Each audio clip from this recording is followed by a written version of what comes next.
Last time, those of you who were in the audience will remember, I set out a project. The project was to try and conceive political philosophy, what I called the political perspective, and in particular liberalism as a conception of politics, as continuous with ethics, rather than, as in the social contract tradition, as discontinuous with it.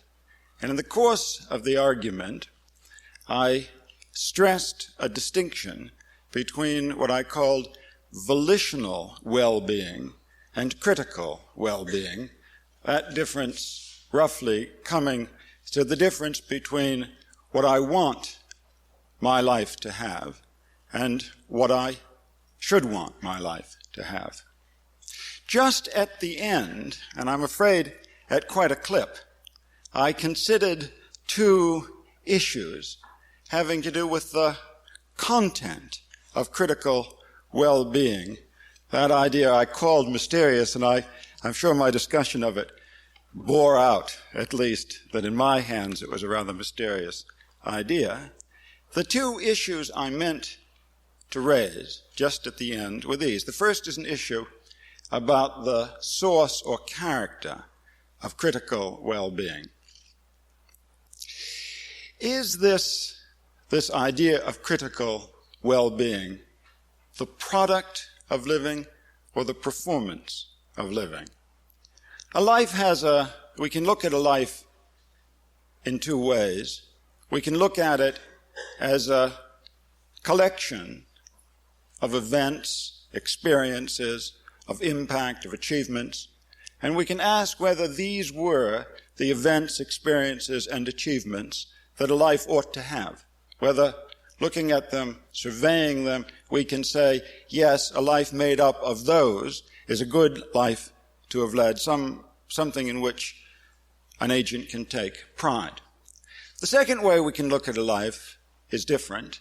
We look at it through the person whose life it is, and we ask, did that person select this life? Did that person set out to do this? Did that person value these experiences? I suggested that we might call this string of ideas the question of endorsement, to sum up those last series of questions in the idea, did the agent endorse the value of the life? Now, I should have made clear that it's, of course, not in question that an agent can make his life good just by thinking it is. The center, the nerve of the idea of critical well-being is that a judgment about that is a judgment and might go wrong. So there's a certain asymmetry to this question. I want to raise, in effect, the question, can a life go well though the agent doesn't endorse the respect in which the life is going well? And I suggested that there were two views one could take on this matter. I called the first the additive view. It says, the events that make up a good life, the components of a good life just on their own, contribute value. Of course, if it's also the case that the agent recognizes their value, that's good too, frosting on the cake. The second view I called constitutive, and that argues, on the contrary, that the agent's perceptions and endorsement are screens or filter through which our judgments of value must pass, so that no life goes well in virtue of something that is in no way endorsed by the agent, even though it's also true that had the agent endorsed it, then that would have contributed much value to life. Imagine the case of the befriended misanthrope, the person whose idea of a good life stresses independence and who disdains the affection, friendship of others, but who happens, in spite of all he can do, to be lovable. And on his deathbed, he's surrounded by these much-hated friends. And his last strangulated cry dies on his lips as he says, You're ruining my death as you ruined my life. Get out of here. And then he dies. And we imagine some friend of his saying, sad life that, didn't come to much. At least we can say this for him, he had a lot of friends. Well, that would be, you see, that would be to take what I'm calling the additive view of the matter. And I won't repeat the arguments which I may or may not have made last time. It's, to my mind, an extremely implausible view. It makes no sense, to my mind, this additive view. Makes no sense of two things. It doesn't make any sense of the distinctive character that the value of a life has for the very person whose life it is. Don't think the additive view makes sense of that, nor can it make sense of something I think at the center of this whole idea that our life can go well. I'll touch on this later, but it's the idea that the kind of value a life can have has to do with its being something created. It's a kind of work of art. And if that's right, then the additive view must yield to what I call the constitutive view, the view that requires us to screen judgments through the agent's own perceptions. The second question I took up involved not so much the source, but the structure of critical value, one's critical interests. I compared two views, one that says that a good life, the character of a good life, is in the following sense timeless, transcendent. The life that's the best life to lead is the same in all places and circumstances. The description of the best life makes no reference to circumstance, though, of course, you can't do as good a job, say, at advancing Christianity, if that's what the great life consists in. You can't do as good a job before Christ as you could after it. Compared to the view that says, no, a good life is itself context sensitive, it's indexed. You can't tell whether someone's had a good life without knowing something about the circumstances in which that life was lived. You see, as I stressed last time, the contrast here is between the view that says what is a great life is given transcendently. The circumstances in which we live, the sad fact that we don't live for very long, the sad fact that we're limited in our resources, the fact that our culture is very different from what it might be. All these work simply as limitations on how far we can advance towards the good life, and that's to be compared to the view which is associated with the indexed picture, which says some of our circumstances are not limits, but parameters of value. They're things we actually have to take into account in describing what a good life would be. Once again, I'm going not so much to argue for a particular view as simply to take sides. I favor, and I rather believe most of you would agree with me, the indexed view. I labor the point not so much because I want to assure you that the transcendent view is implausible. It is implausible. It's implausible for several reasons, one of which is that we could make sense of it only if we could make sense of the idea of a perfect life with no limitations. The life that would be a perfect life for creatures with facilities superior to ours, say, who lived longer than we do. And first, we can't begin to imagine what that kind of perfect life would be fit for them. And also, it's implausible to the point of foolishness, isn't it, to think that our lives can be at best only a tiny fraction as good as the perfect life would be. That seems to me to distort the role that this idea has in our lives. But I stress this point, not so much to persuade you of one view or the other, and as I said, I think most of you will already be persuaded to the view I favor, as to indicate, remind you that the view I and perhaps you favor, the indexed view, carries with it a certain intellectual responsibility.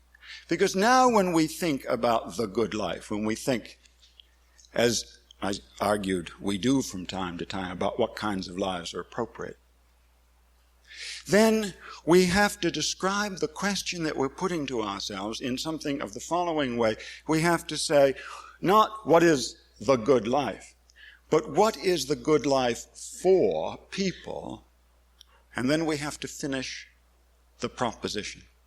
And the great question, the question that becomes inescapable once you take this view on the philosophical issue I raised, is how do you complete that proposition? How do we say what is the reference class that we must take into view? There are two obvious errors, poles of error, and we must avoid them both. On the one hand, if thinking about this we say, well, we're not going to accept many of our circumstances as parameters. We're going to treat most of them as limits. We're going to say something like, we finish the proposition in the following way: what is the appropriate life for a human being?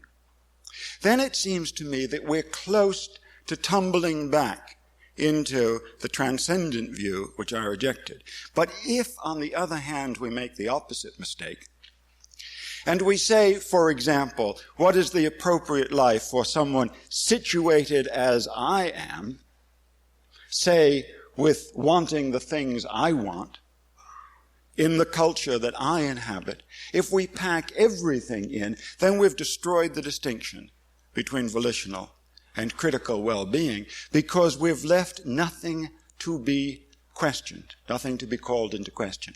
The answer, what is the best life, if we describe it so thickly as all that, becomes, well, just the life that you're living. So we must avoid both of these, and I want to illustrate the problem, because it's of special importance to us in considering political philosophy. I want to raise one particular question about this distinction between circumstances as limits and circumstances as parameters. One question about how we complete the proposition. What shall we do about resources?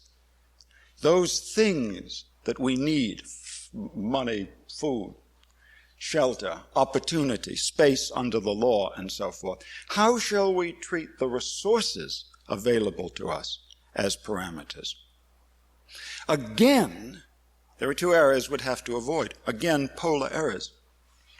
I mean, suppose we said we should be leading the life appropriate to people with all the resources there are. So we treat the actual resources we have as by way of limits on how good a life we can lead. Then we have to be able to imagine something I believe to be unimaginable, which is the perfect life with infinite resources. But if, on the other hand, we fall into the opposite error, and we say, lead the life appropriate. Here is the assignment, as it were. Lead the life appropriate to somebody who has the resources that you happen to have, or are likely to have, or something like that. Then we've fallen into the opposite error. We look at the starving untouchable, and we're forced to say, what a good life that person is leading. That person is leading exactly the life appropriate to the resources of a starving untouchable.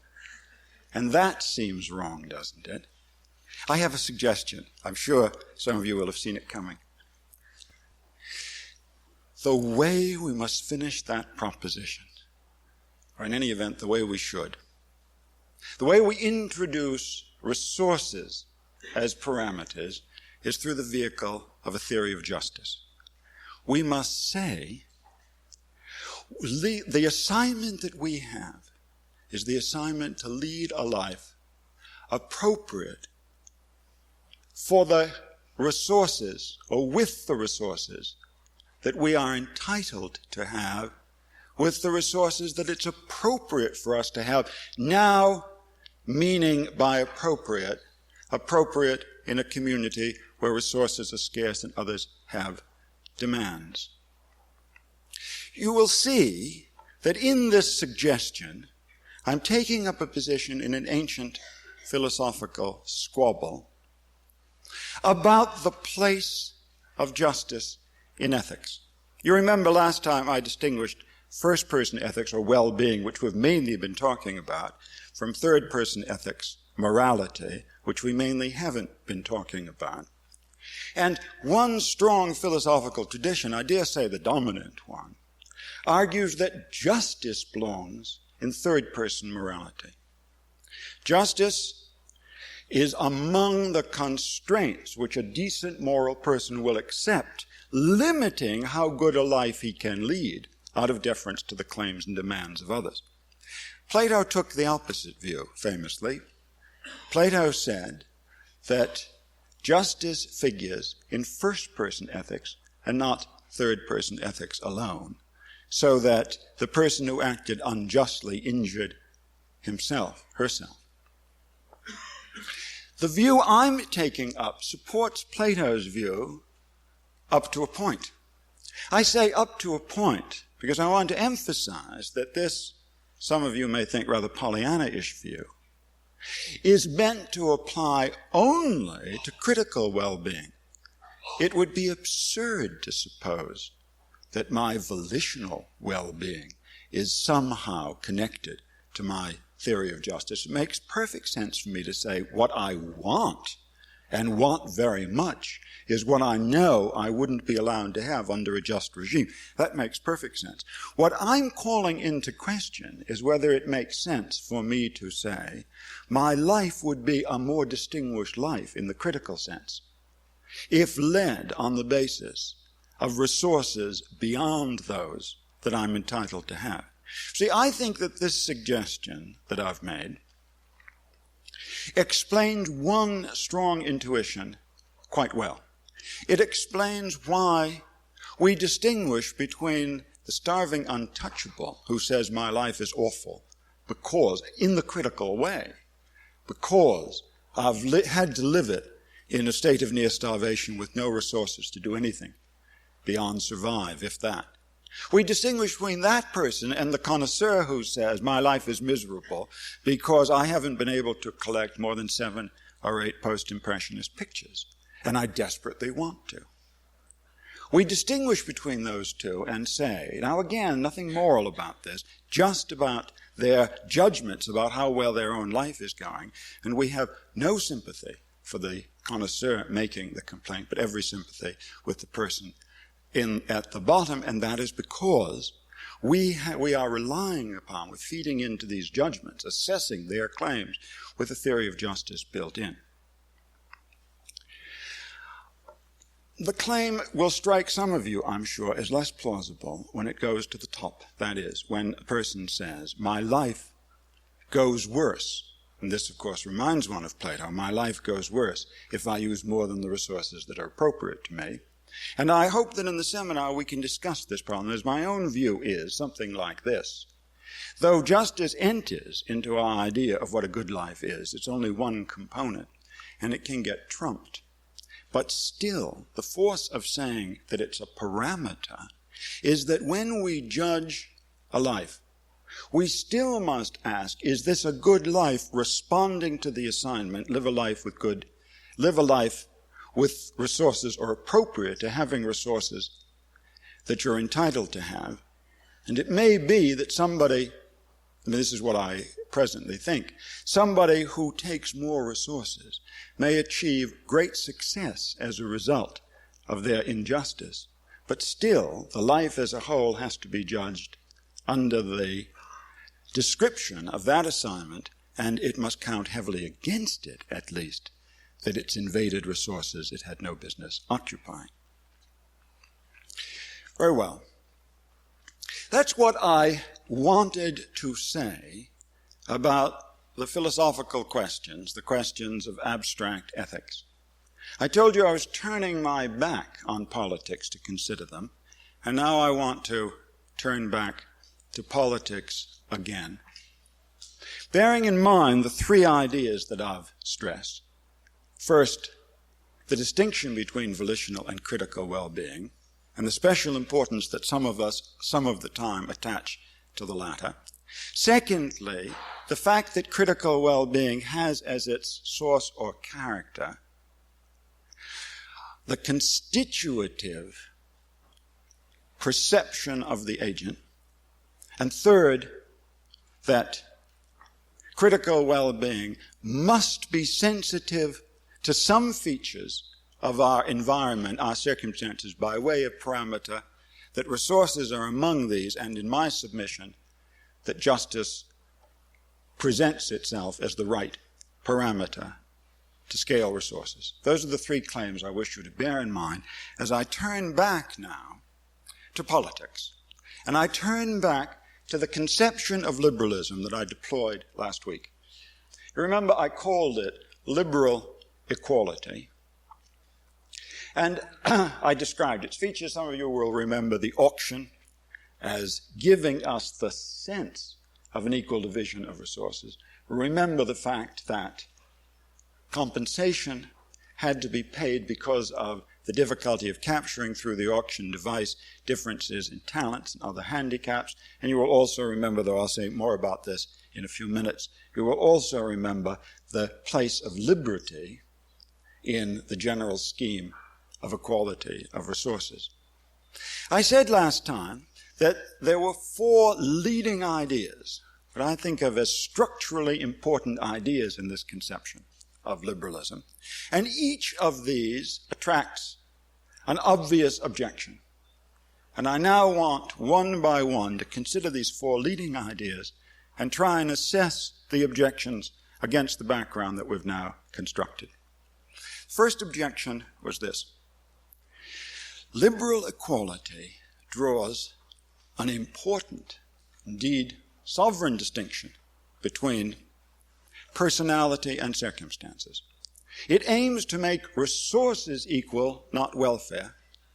And that means that though I am allowed to present to the community my various handicaps, or under some circumstances, my bad luck, as counting, as entitling me to some compensation, as counting in the distribution, the calculation of equality, I am not entitled to present to the community in that way the fact that I have expensive tastes or ambition, the fact that I yearn for a career that will take, say in politics, that will take a fortune under present arrangements to supply, or that I yearn for a collection of art that I can't possibly have were I not a billionaire. Now, what justifies this crucial distinction? The critics will say, I am no more responsible for my expensive ambitions or tastes than I am for my mental ability, physical health, bad luck. Why should a scheme which calls itself a scheme of justice draw this untenable distinction, which treats part of what I'm not responsible for differently, much differently from the rest? I accept, stress this, I certainly accept the premise behind this objection. That is, I'm not about to tell you that I'm causally responsible, that I pick and choose amongst my convictions the way I do amongst my neckties. It may be true that, having read The New Yorker all my life, I conceive a desire to be the kind of person who would drink those extremely repellent drinks advertised in Baccarat crystal glasses. I could say, I've got to become the kind of person who actually wants to live that kind of life. But if I do that, I think that's much overrated, by the way, I mean, the degree to which we can and do that. But still, if I do that, it's in response to a conviction, a deeper one or higher one, depending on your geographical metaphor, which I haven't myself chosen, namely the desire to be the kind of person who, and so forth. Now, I don't challenge that, nor do I challenge its pertinence in some kinds of political philosophy. In particular, I don't doubt the pertinence of that point, namely, that I didn't choose my convictions any more than I choose my handicaps. I don't doubt the pertinence of that point in discontinuity theory. As Rawls emphasizes, for example, the theory of the self that he wants to build into his political philosophy is what he calls a political conception of the self. It's not drawn from any comprehensive piece of ethics. It's not drawn from any attempt to capture what we really are as people. It's a political construct, and as such, there is no reason why it shouldn't have to respond to the objection, why construct something which will work to the disadvantage of people with expensive taste, but not to the disadvantage of people with handicaps. But that's not where we are, because we're attempting to construct a political philosophy continuous with our ethics, and that means that we need a representation of ourselves to ourselves, which can do duty for both ethics and political philosophy. Indeed, we want the political philosophy simply to be the development or the application of our ways of thinking about our own life in the political occasion. And we can't think in our own life of our ambitions, those things we recognize under the heading of judgments we make about our critical interests, the judgment we make when we say, I must be a politician. We can't think of those as limitations on our capacity to achieve the good life because they define for us the good life.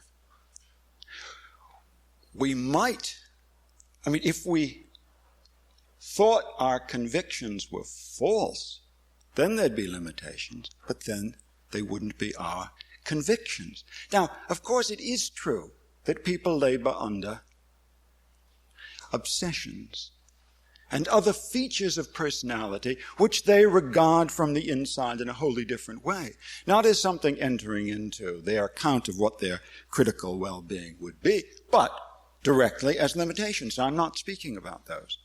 I'm speaking about those ambitions we recognize and endorse, and I'm saying we can't treat those as limitations. If we want a continuous ethics, we have a continuous political philosophy, we have no choice but to draw the fundamental, crucial distinction that we must draw in ethics between the account we give to ourselves of what a good life would be and the circumstances in which we must live this. We couldn't give that distinction up and still have anything recognizable as an ethical life, or indeed as leading a life in the way we now do at all. The second challenge to liberalism, in the conception I was constructing liberal equality, the second challenge had to do with the choice to define, to take as the metric of justice resources rather than welfare. Once again, the argument, I reminded you of the way it's been put recently by Amartya Sen. People want resources only as means to their well-being. Only a fetishist would think that resources, food, shelter, opportunities, medium-sized dry goods, paintings to hang on the wall, only a fetishist would think that these had value in themselves. And if that's right, isn't it perverse to try and make people equal in their resources, which the auction and the envy test aim to do? Why not try to make them equal in their welfare instead? Well, let's consider, as I think you'll see the answer, why not, if we begin by considering how a political theory has to be structured if it is going to take welfare as the metric of justice. And this applies as much to utilitarianism as to equality of welfare. It applies to any theory that takes, without regard to the function of welfare, that takes welfare as the appropriate, or well-being, as we're saying, as the appropriate metric. It has to work in two stages. That is, we, the population, have got to one by one, or after discussion, form views about where our own well-being would lie. We have to say what we want. What would make our lives go better? We have to report that to the central bureaucrats with all the computers, who then set about, through a process of investigation and construction, set about that, and here the function does become important, so that the degree to which, say, each of us has what he or she wants is maximized on average, or is made equal, or something else. Now, you see what a problem that enterprise is, that two-level enterprise is, for a theory of justice that emphasizes, that takes welfare to be critical well-being. You see the problem if you adopt, of course, I should say, if it's volitional well-being that's in question, there isn't the problem I'm about to describe. But if critical well-being is in question, then there is the following apparently very serious problem. I said earlier, when discussing the parameters of a good life, that justice must figure among them. And if that's so, then I need at least a rough sense. Precision is not part of the story, of course, but I need a rough sense of what justice entitles me to have in order to decide where my critical what sort of life it is appropriate, what I should count as a good life to lead. And if that's right, then there's an evident problem on the horizon, namely, if I need a theory of justice internal, in the spirit of Plato, to my sense of where my well-being lies, then that can't be the same theory of justice that's used later to decide how much of our good lives we should be allowed in the name of justice to achieve. It can't be the same theory because there would be a kind of circle. I wouldn't know until I knew what justice allowed, where my well-being and other people's well-beings lay. And I wouldn't know that until I knew what justice required, and therefore I couldn't get to the second stage at which justice is supposed to come in without having already anticipated that stage. Now, once again, that problem, even if I'm right that it's a serious conceptual problem, is no problem for the discontinuity approach. It's no problem for a theory like Rawls's. I should add, Rawls doesn't, of course, use a welfarist metric. He uses a resource metric. But a discontinuity theory can use a welfare metric free from this puzzle that I'm describing to you, because once again, as Rawls emphasizes, the theory of justice that we use in politics is discontinuous. It's something we construct in the contractarian spirit. And it makes perfect sense to say to the public, each of you use your own theory of justice in deciding what your well-being where your well-being lies, and then, when that information is furnished, we will apply the rather special notion of well-being that we use, which is, say, utilitarianism or equality of welfare. And since this is discontinuity, there's no problem. But for us, again, for continuity, for people who think that the theory of justice that we use publicly and collectively must be available to us as individuals too, because politics should be seen as part of our overall moral experience and continuous with it, that is not available. And if what I've said so far is right, that is, if and to the degree to which justice figures within first-person ethics, then for first-person ethics, justice cannot presuppose well-being. It enters into well-being, and justice must be on some other space, and I think the available alternative is the space of resources. That, in any event, is my argument, and if it's right, it allows us to make this reply to the critics who say liberalism on this resourcist reading doesn't take welfare seriously. The reply is, oh, but it does. it takes welfare very seriously indeed, because it stresses that the well-being that we should really be concerned with is critical well-being understood in such a way that justice is already in the first person part of the story. The third of the challenges to liberalism that I named last week and promised to look at this week brings us more directly back to the contrast, the apparent incompatibility between the two perspectives that I began by describing, the personal and the political. Because it reminds us that in the personal perspective, we are partial. We do not show in our decisions equal concern for all, and yet liberalism is, as I've described it, not only insists that the metric of justice should be resource, it insists that the function of justice should be an egalitarian function, in particular, equality judged by opportunity cost. Now, suggestion is what we're meant to think, indeed what I tried to lead you to think last week, is that there's a problem here, at least on the surface, because from our political lives, from our personal points of view, we don't show equal concern for all, and yet liberalism insists that when we decide things collectively, each of us, voting, lobbying, and so forth, should be guided by the strongest possible principle that we must show equal concern for all. You see, I don't think that there is a conflict. There better not be, because those two propositions, from the personal standpoint, we must have attachments, we must be connected, and that from the political standpoint, we must not, we must be impartial, are among the strongest things we feel, I believe. Both of them. There better not be a conflict, and I don't think there is.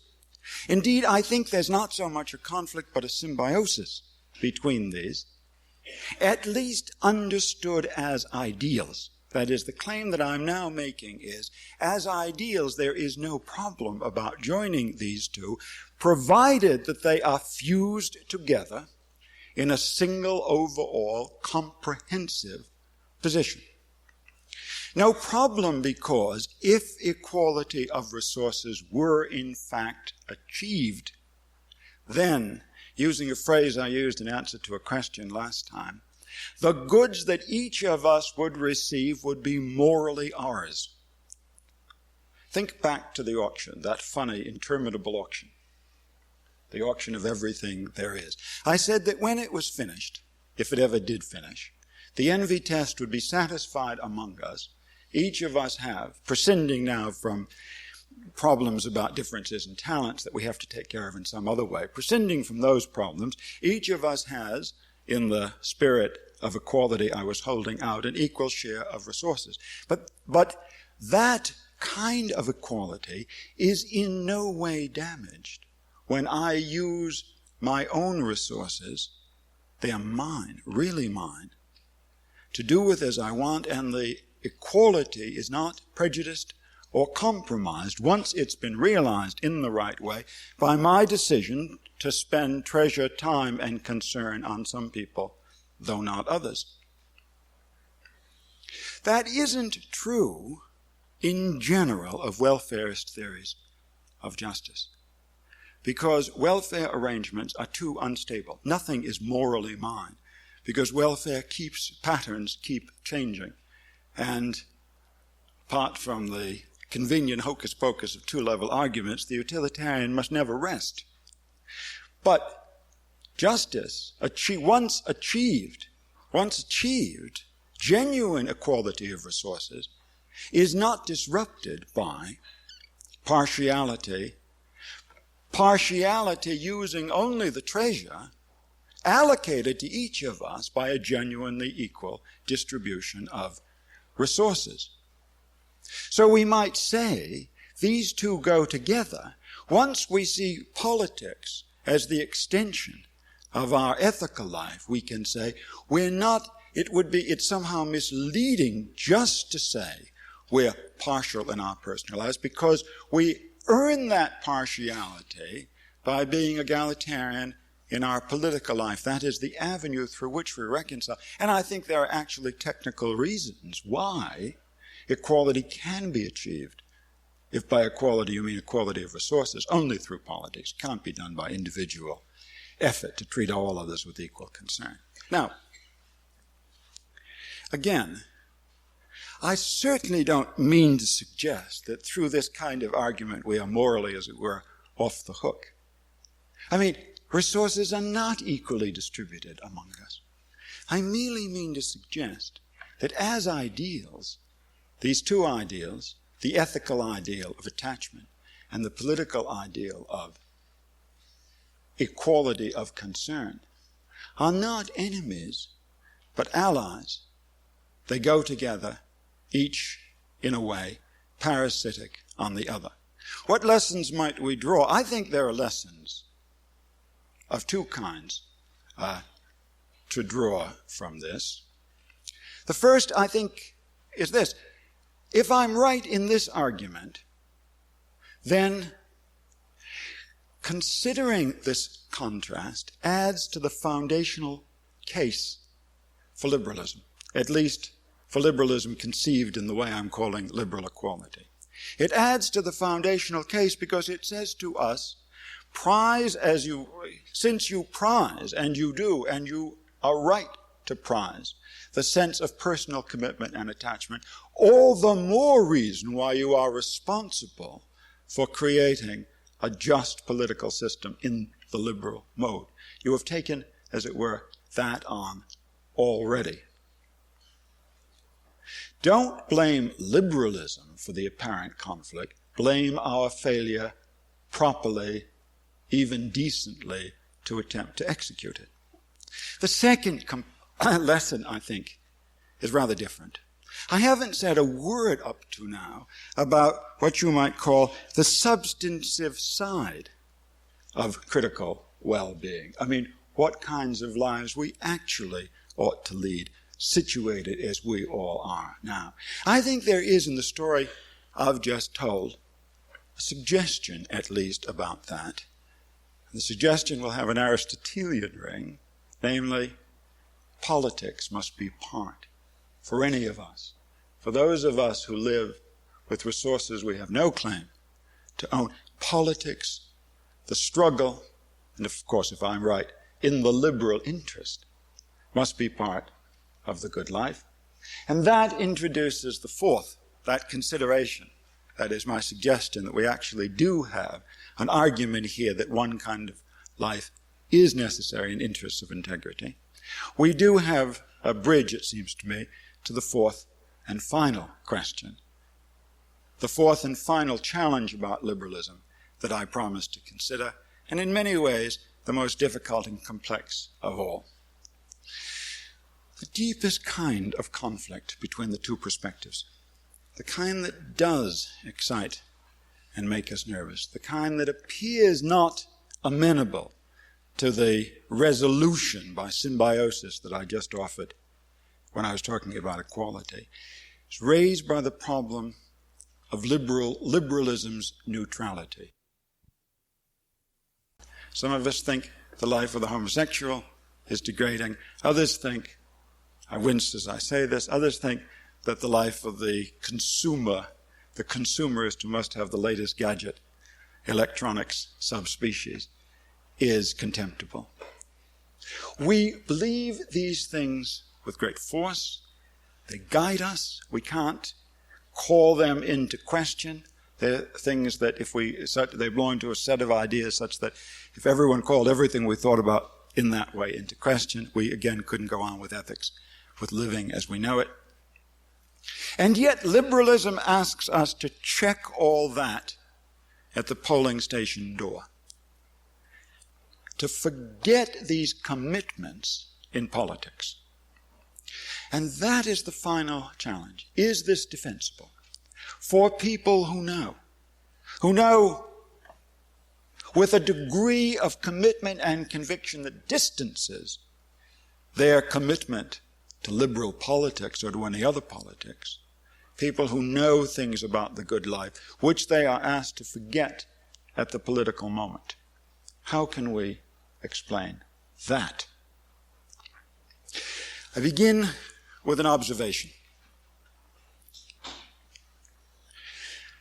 In the philosophy texts, the opinion thrives that the argument in and around this neighborhood about the state's duty to enforce morality, that argument is about paternalism, a form of paternalism sometimes called moral paternalism. We might actually call it critical paternalism because we have that distinction and that's a useful way to use it.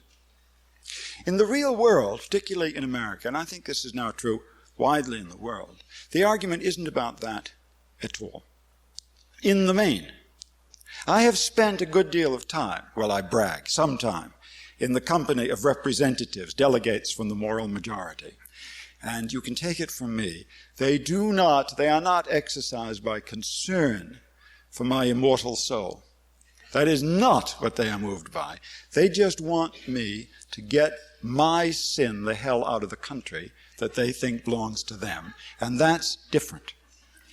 It's different because their claim is based, and I really can't emphasize this too strong, their claim is based on canons of distributive justice, not paternalism.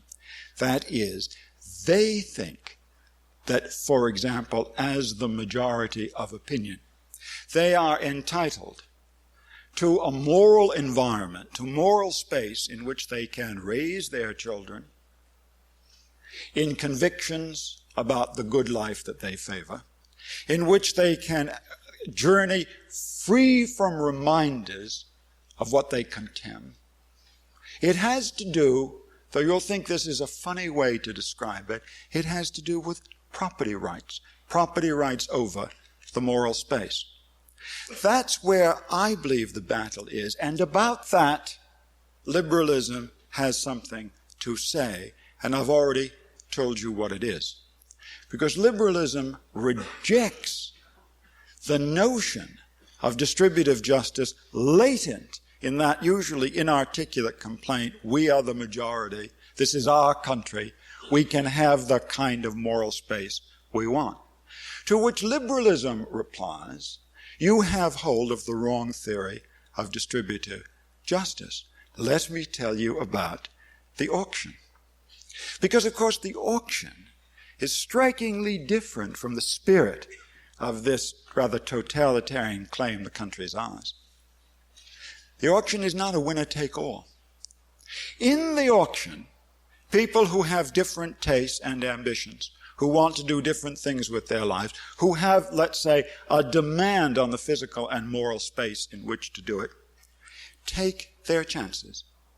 They will gain or lose. They will rise or fall in their success, depending on a variety of things, including how numerous they are, how much space they need, and a host of other considerations, all of which work in the rather proportional representation way of the auction to come out with some judgment about what they are entitled to have by way of their fair share. And just as the connoisseur who whines before the auction begins, realizing that he will not be able to buy a room full of Gauguins with the pitiful 1,000 clamshells that he's been offered. He knows he can't do that, and he says, I would like there to be some ground rule of this auction which says in advance that I win.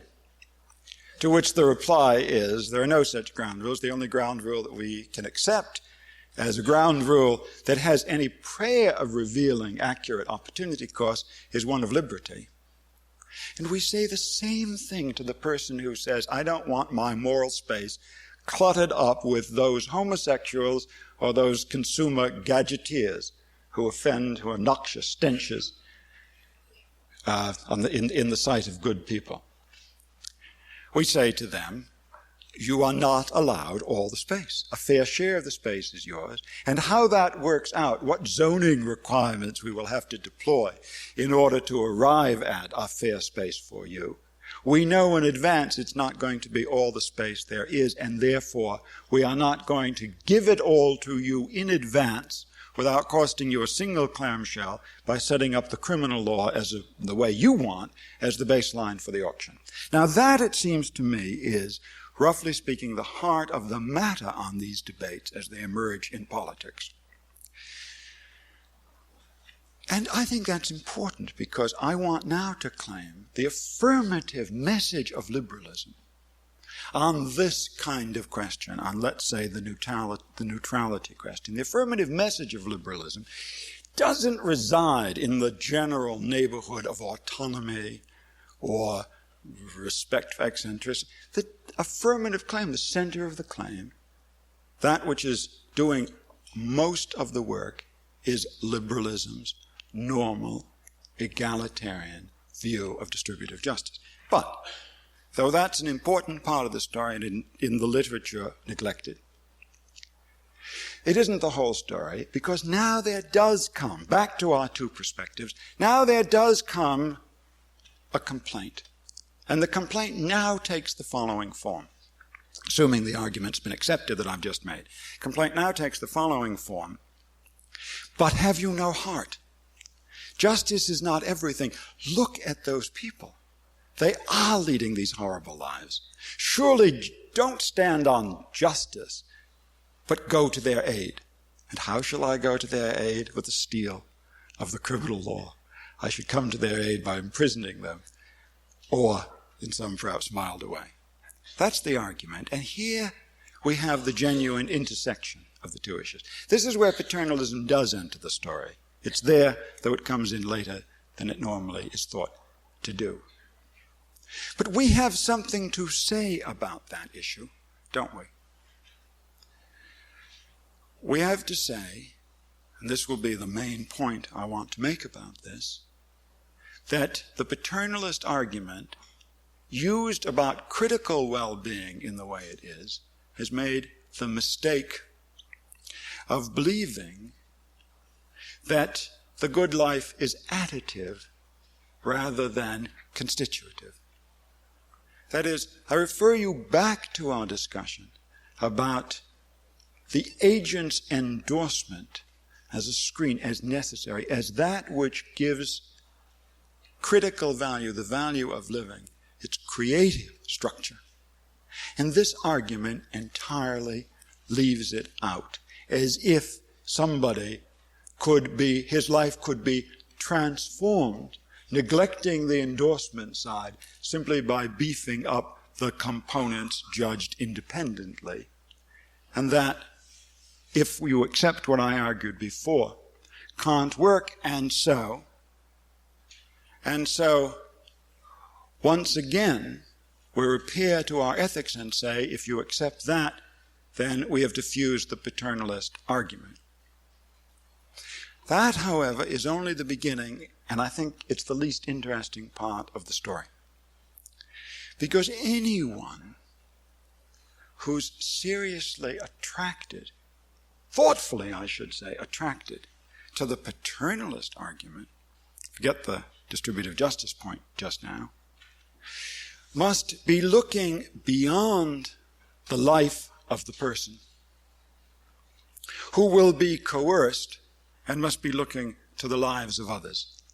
And I want to consider a development of the paternalist argument, making it more powerful than the one I just rather easily, I think, refuted by appealing to our earlier judgments about the source of critical value. I want to consider two arguments, the first of which appeals to the possibility that through coercion, or perhaps simply inducements, bribes, arranging the tax code so as to discourage the practices we think are wrong, that in these ways people will actually be led to change their minds so that they will, albeit retrospectively, endorse the opinion that we think they ought to have had in the first place. That's the first of the two views, and the second is more interesting still because it says we despair of many conversions of that kind amongst people now living. But what we hope, and our hope is for future generations, that by eliminating the conduct, though not the desire, we will reach a point of conceptual contraction where the lives we think debased will no longer be part of the cultural vocabulary, where it won't even be on the menu, where we won't have to worry about coercing obsessive renegade collectors of new computers, because it will never occur to anyone that value could lie in that direction. These are two, let's say, interesting forms of paternalism, and liberalism must have something to say to them. It says to the first, that which hopes for critical conversion, it says, the endorsement constraint that is built in to the constitutive view of critical well-being is not a mechanical constraint. I mean, imagine our misanthrope on his deathbed. He's about to expire with a strangulated cry, and someone comes in with a hypodermic needle full of the love chemical and mainlines it into him, so that in the 10 seconds before his actual death, he says, I was wrong. I love you all. Goodbye. We haven't done any, this is called brainwash. We haven't done anything in that way to restore the value of his life. And we take from that crude case, it seems to me, the following instruction, at least. We need a theory of endorsement which filters out genuine endorsements from those we can't count for this purpose at all. The way we form that theory, the way we draw the line, is going to be of marvelous consequence because, of course, built into anything I now say, I mean, if I were to go on and actually talk about how you would draw the line between endorsement that's mechanical and that's genuine, how you would draw the line between persuasion and brainwashing, I would have given you a theory of liberal education, because that's part of what this is about. But I'll say, you'll be happy to hear only this, that theory, it seems to me, has got to include following device. If the person who is induced or coerced long enough so that he or she comes to accept the view that we're pushing, that can count, that conversion can count as a genuine endorsement only if we have left that person free, according to our normal standards of situations of good judgment, free actually to evaluate the issue on the merits of how good a life it is. And I just put it to you that somebody whose opinion is changed in that way is not, almost by hypothesis, left free to consider the matter on the merits in the way, for example, in which we would hope any decent system of education, even one that involved, as it all must, some compulsory aspects would do. About cultural contraction, I have less to say. I do think it's important to bear in mind when we say we're going to reform things so that for another generation these unattractive lives won't even be on the menu. We must bear in mind the caution that critical well-being is not transcendent, but it's indexed.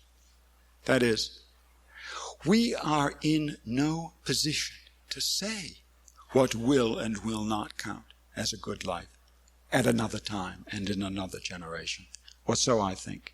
We're certainly not in a good enough position, and remember the state of play of the argument, we're certainly not in a good enough position to say we must be unjust now for the sake of ensuring that people's lives later are better. Behind that lies a question that I'm not, in fact, going to touch, a serious, deep question, and maybe we can talk about it in the seminar tomorrow. And I'll just put the question. Given our reflections, I mean, even at this superficial level that we've been able to enter in these two lectures, given our reflections about critical well-being, do we really think it can ever be in someone's critical well-being to narrow that person's imagination? It seems to me a way implausible, but it's a complicated issue, and I won't pursue it now. Instead, I think we've earned a kind of backward look, a retrospective. What shall we say in general? Well, I want to make, by way of this abbreviated summary, I want to make only 2 points, I think. First is once again about neutrality. Just at the beginning, or near enough the beginning, I said that my division between a political interpretation, the horizontal work for political philosophy, and the foundational questions, the vertical, the finding of politics embedded in other parts of what we think, that this, of course, this analytic distinction had to recognize reciprocity.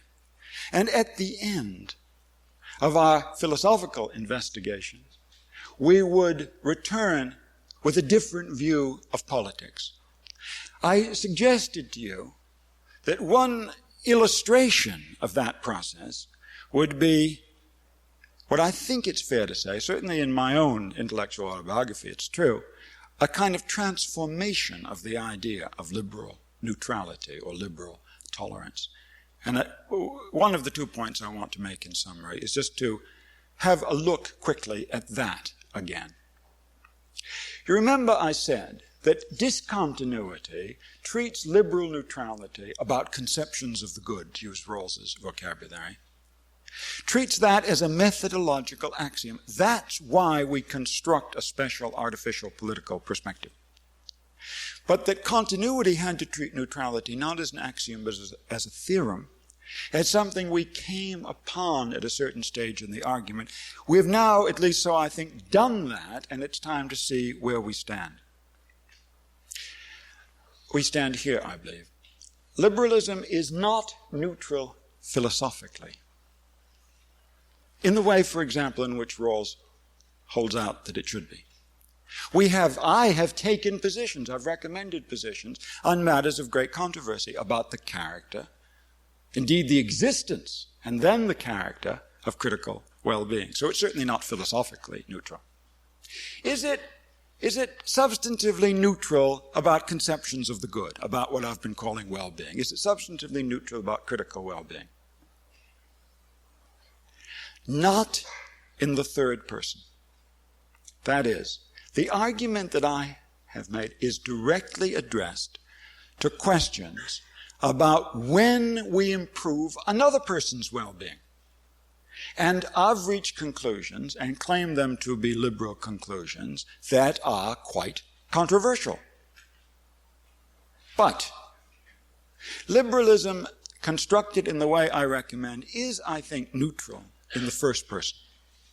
It's neutral about, at least so far as I've developed it, the argument is meant to be neutral about the kinds of things I can think of as satisfactory answers to the satisfactory ways of completing the proposition I should live the life appropriate to. Why?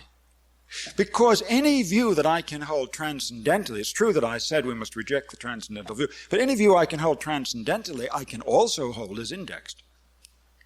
And of course, though I've endorsed the screening view, the constitutive view, and rejected the additive view of critical well-being, that in no way constricts first-person views. I can't hold the view that something can be in my well-being that I don't think is.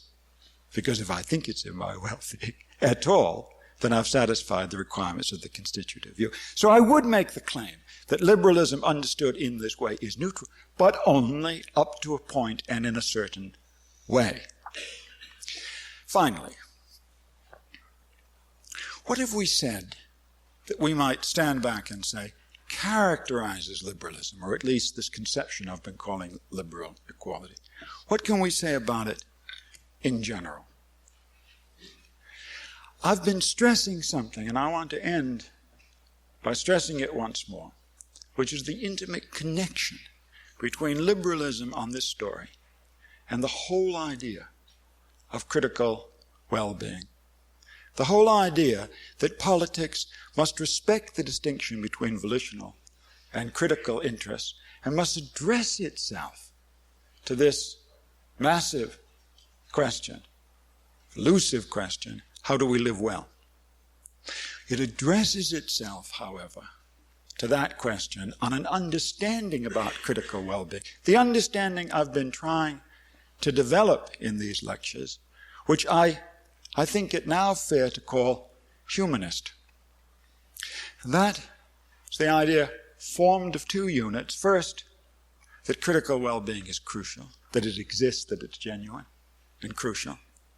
And secondly, that though of course our species and our culture, the ways in which others live with us, we with them, of course, in countless ways, all of these restrict our imagination and push answers upon us. Nevertheless, there is a residual and not eliminable responsibility that each of us has. Each of us has, one by one, humanist view, to identify and create a life valuable, so seen by us, a responsibility which we cannot eliminate, which we must acquit, which goes with living, which is what leading a life is. Now, all of that does seem to me properly formulated, better, more complexly structured than I've been able to do. All of that, nevertheless, seems to me to suggest the nerve of great visionary power for liberalism. It does have appeal. It has appeal for people like that. It's a political philosophy, finally, fit for people who accept these canons, these challenges, this awful responsibility of the humanist tradition. I'm not flattering myself that I will have convinced many of you to share this rather romantic picture that I have of the liberal tradition. I'll try again, but don't worry, not tonight. Thank you very much.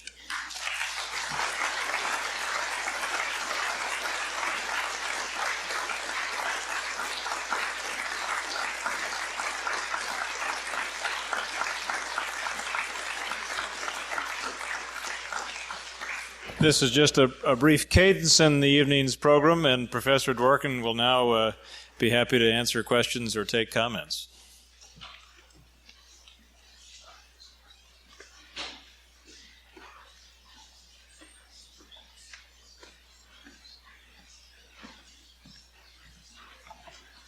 Yes. This may be a bit off to the side of your interest, but it is to the side. Well, on the issue of how much space, moral space, say the moral majority could really buy for auction. Yes. What would you give them? A town, a school?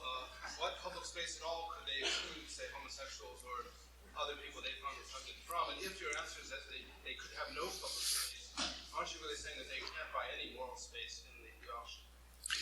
No, you see, why can't they? There are two ways in which I should say that under the compression of trying to develop a rather lengthy argument which some of you will find of interest at greater length in the present number of the Iowa Law Journal, under the pressure of trying to compress it, I left out an awful lot that should have been there.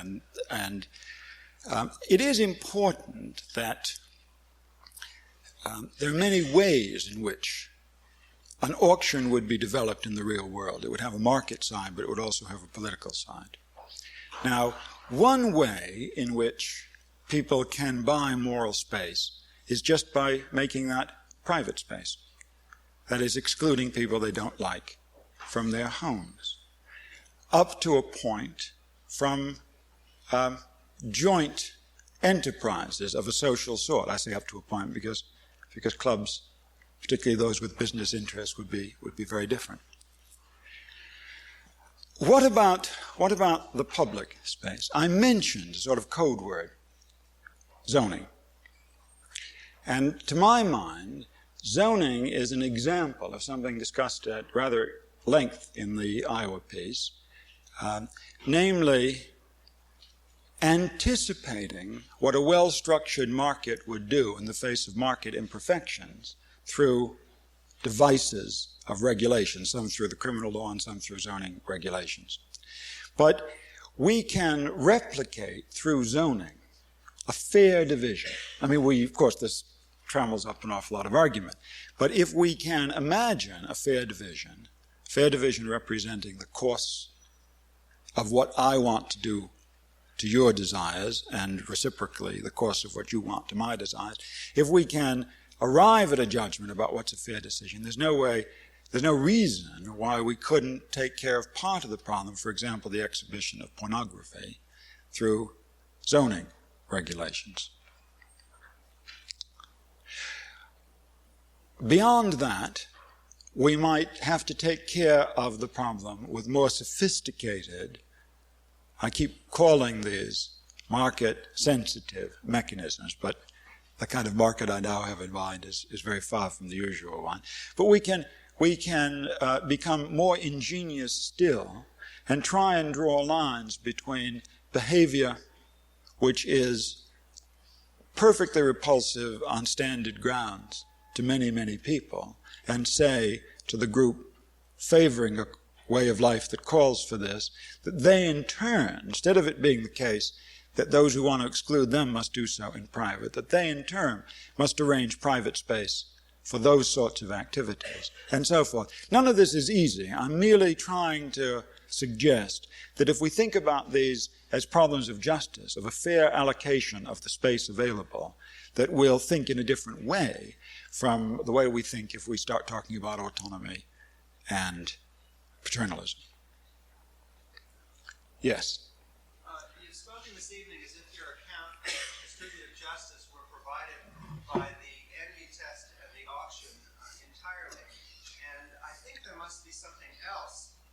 The reason I think that is, and I apologize for having asked you one version of this question Yes. at an earlier point, but your use of the example of the starving untouchable and the contrast between the starving untouchable and the collector of post-impressionist paintings. Yes. As you say, we are more sympathetic to the starving untouchable, and you say that we are because he has not gotten his due according to your account of distributive justice. But if your account of distributive justice were provided entirely by the envy test and the auction, that might not be the case, because we might well imagine a starving untouchable who says, I would not envy or prefer to trade my meager bundle for any other bundle because I think it morally inappropriate that I have anything more than this meager amount. We did discuss this at the seminar, and yes. You promised in some ways that I would get an answer this evening, but I'm puzzled still. So I feel it only fair game to ask you now. Yes.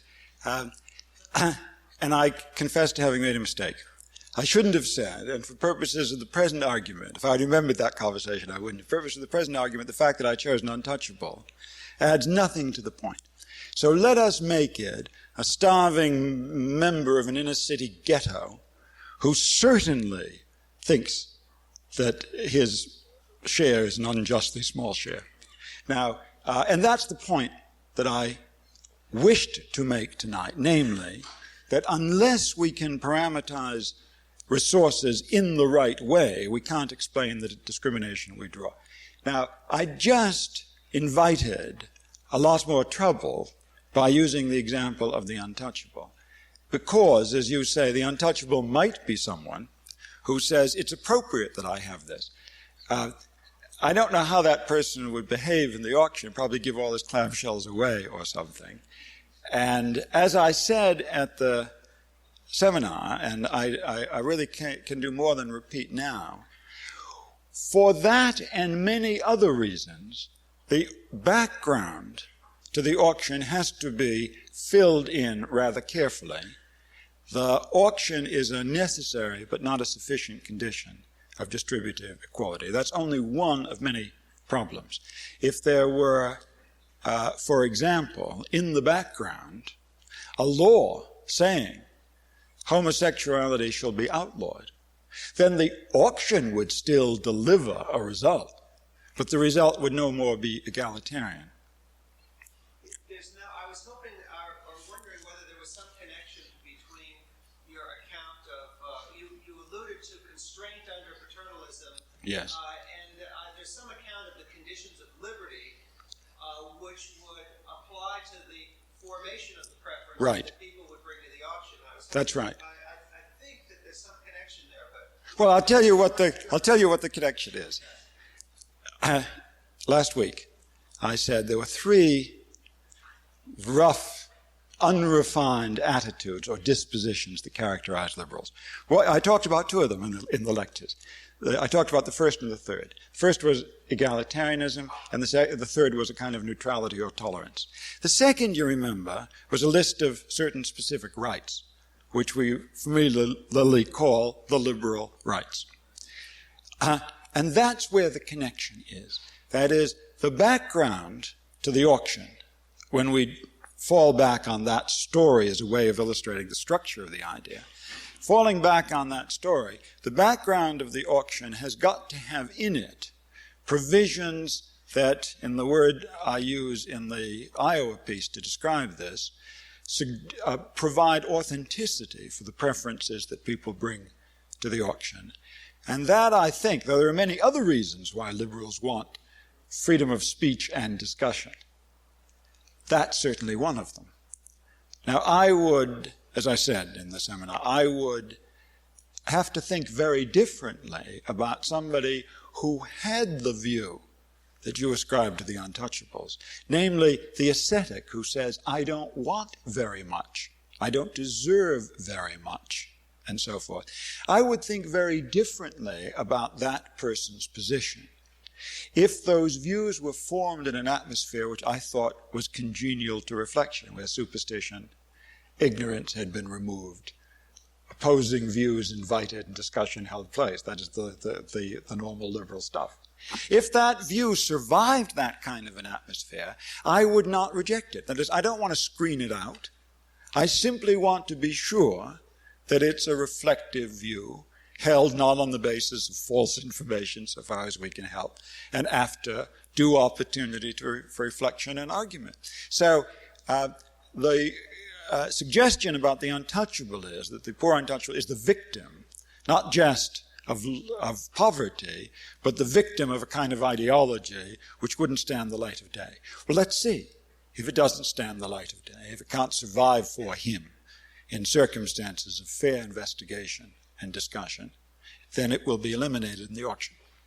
That's very helpful and plausible, but there's one implication, which is that if the untouchable or the ascetic's preferences survive as authentic on your interpretation, then you would be committed to the view that those preferences, if they operated in the auction as I described, would provide an account of equality of resources. Yes. So the untouchable would be saying that this little share that I have is perfectly compatible with equality of resources. Yes. Okay, fine. He would. And what's the difference between that person, who I'm imagining gives away his clamshells to those he thinks ought to have them?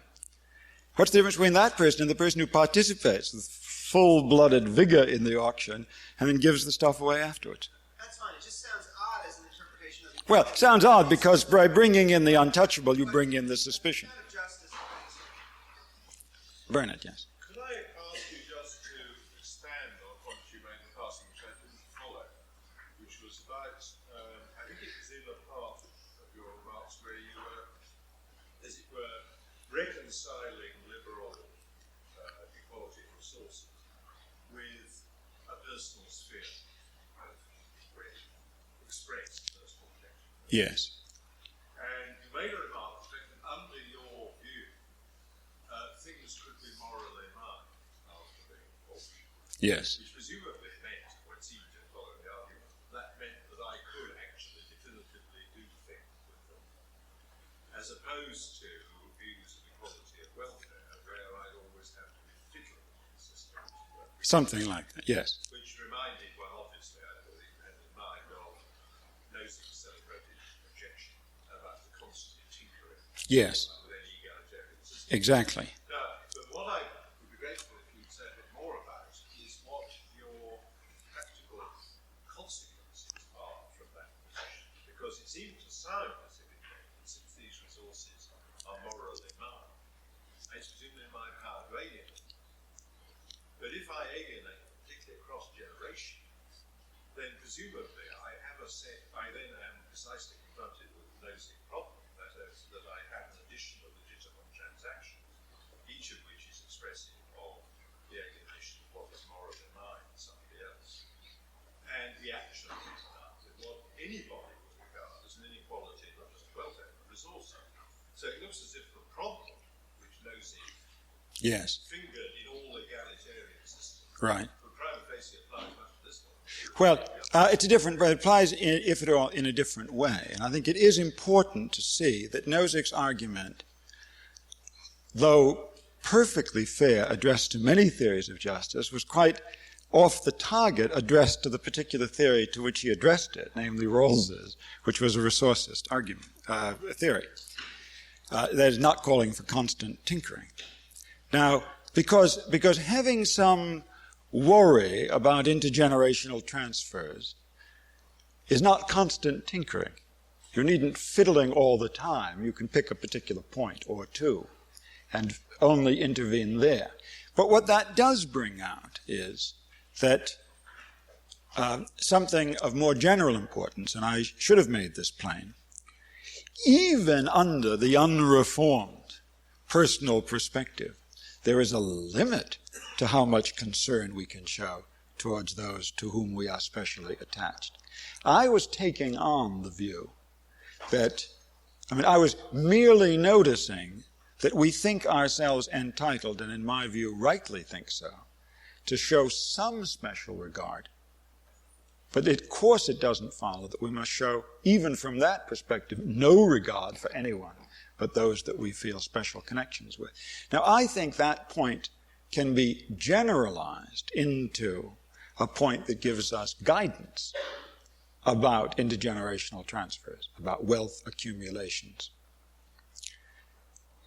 Indeed, in an extremely rough way, and getting to be a less plausible way all the time under this administration, the estate tax, you might see, as something modeled in that general way on the idea, yes, you are entitled to have some special concern, but not exclusive concern.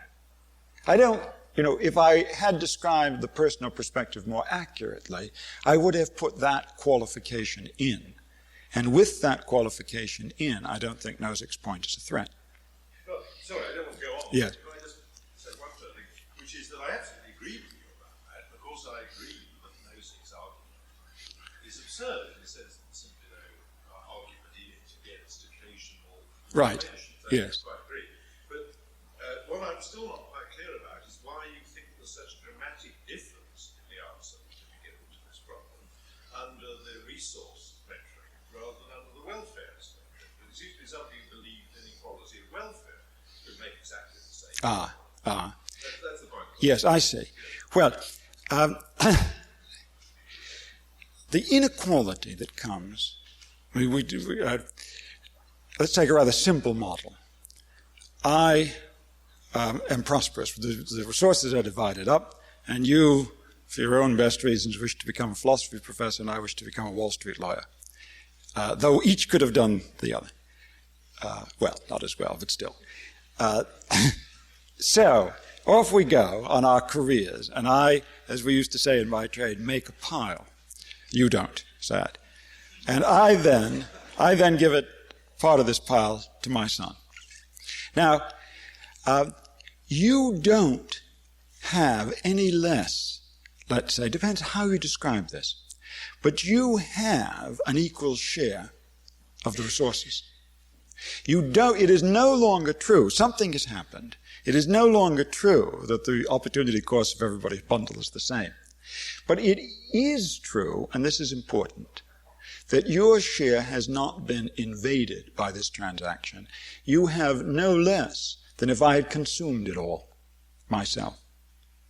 Now, I think the asymmetry with welfarist notions, and I must be careful not to exaggerate that's right, but I think the asymmetry comes in here, that with the passage of not much time, a distribution that maximizes utility, say, ceases to be a distribution that maximizes utility.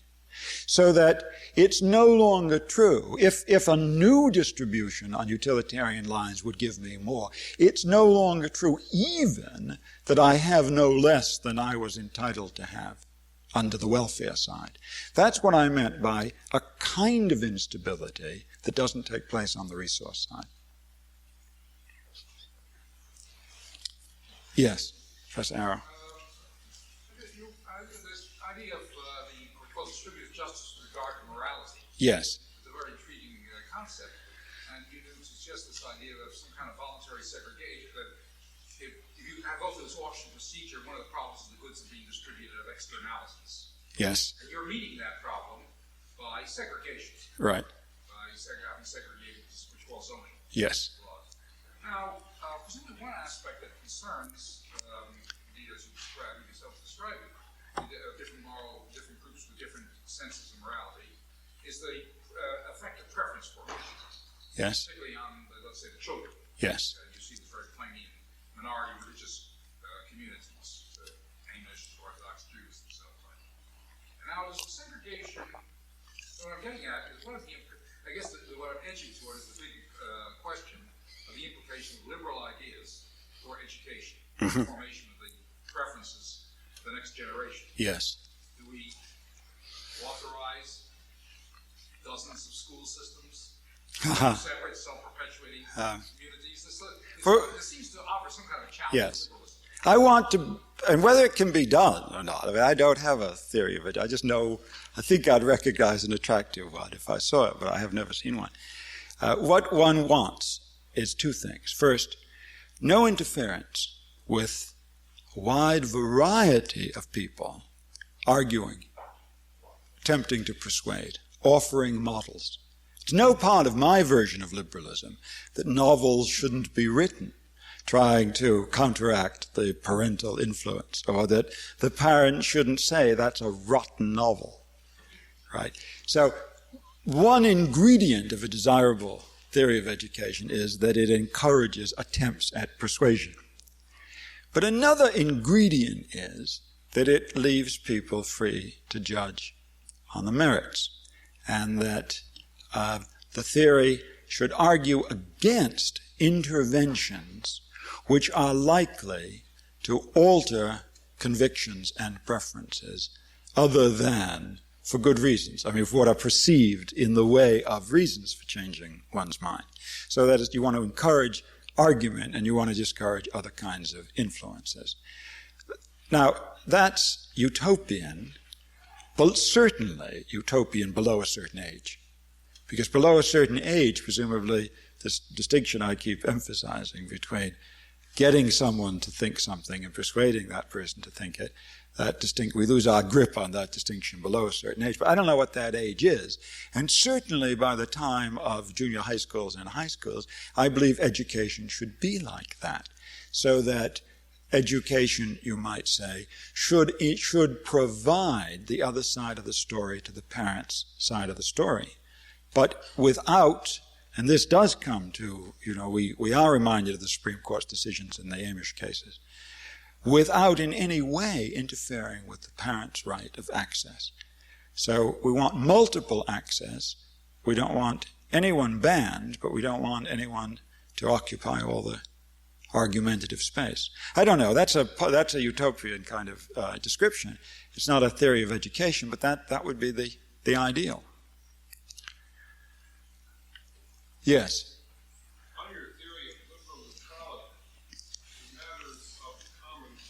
Yes.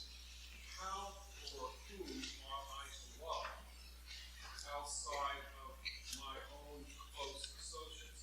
Is there a place, in other words, in your theory? Don't like the question, who should I love? I don't think love and should easily go together in that way. But the space for passions, yes, space for passion outside the personal perspective. Well, see, what I've been arguing for, one way to put it, is that we should have a rage for justice, and that this should, we should bring the kind of commitment to politics that we think appropriate in our individual lives. But it has to be disciplined by the right, by correct understanding of the personal perspective. So what we should have a rage for in politics is liberal justice. And there's no limit on the degree to which we should love that and burn for it. We should not, however, we should have the proper, if you will, perhaps I'm wrong to quibble about the word love, perhaps we should have a love for our fellow citizens. Certainly, and this is, I hope this has come across in this exposition, I meant it to come across particularly just at the end. This is a philosophy of concern. It's equal concern, but it concerns the ethics of that kind of concern. So part of what we're studying is what concern for our fellow citizens is. What a kind of sensibility to their needs and interests are. And I say, remember that one of the things that they need is that they lead good lives. Care about that. And if you hold on to that notion, you won't end up in the kind of selfish, personal regard and obsession that liberalism is taxed with. But neither will you end up making the kind of mistakes that I think are involved in the notion that you can force somebody into a good life. Is that along the lines of your question, or have I missed it entirely? I hear Harrison's healing echo Scalia, but in an expanded sense. You're not just talking about... Well, as I say, I think the good life, my own view, has to have a political side to it. Indeed, I think it is desperate lack in the lives now that we in this room lead, unless we are concerned in politics, because politics is the vehicle through which we can express that kind of commitment. It would be a truncated, in my view, a truncated, stultified, personal experience. A rotten job of leading your own life if you didn't see the implications for the kind of value you associate to your own well-being, the implications of that and your concern for others. But get it right. Think it through. Yes? This may be beyond the scope of the theory you're presenting, but why is it that you believe that parents have an original and largest claim to the space of their children and the influence of it on their children, only the state coming in later as a counterbalance, maybe at a point when the counterbalance is quite limited? Well, maybe I shouldn't think that. I mean, I certainly don't hold that as a kind of untouchable idea. But I suppose the reason I think that is because it seems to me that the kind of experiment, just based on my own experience and my own sense of the complexity and, let's say, close to instinctive quality of the best kind of personal associations. And the way in which we realize, I'm not supposing, I would be contradicting myself if I say one thinks this through and then decides to have a close attachment to your children, your mother, and so forth. I mean, my point is exactly the opposite.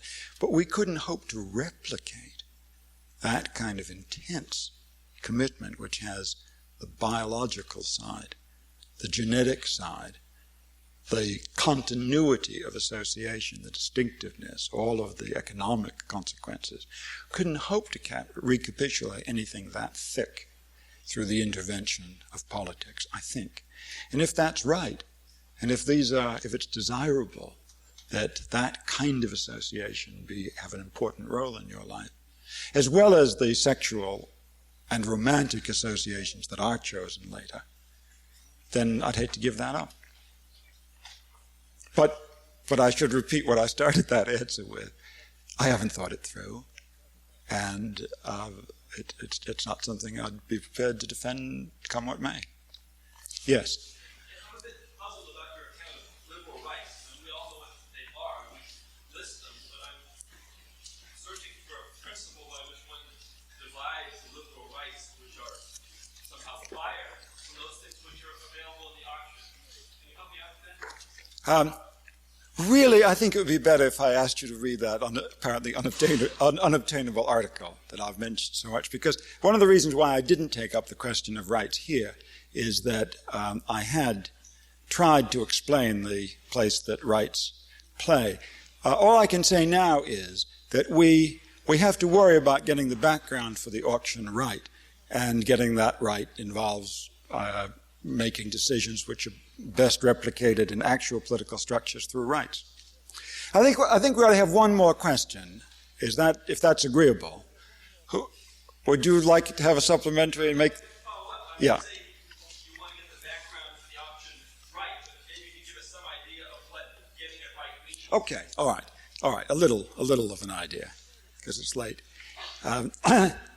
I've already talked about one way of getting it right. You want the preferences, I'm abbreviating a lot. You want the ambitions, convictions, preferences, the rest of personality that people bring to the auction to be such as would survive a certain kind of reflection and examination. So we certainly want a background to the auction that provides the right kind of environment for that reflection.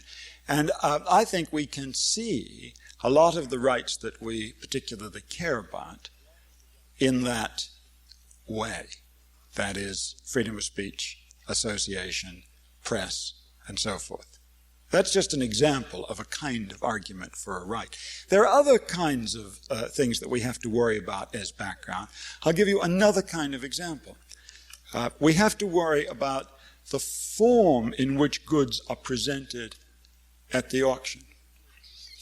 Example I've used before. If the mad auctioneer, before auctioning off all the goods, engineers a trade with a neighboring desert island and trades everything there is for thousands of eggplant, and then auctions off the eggplant. He happens to like eggplant.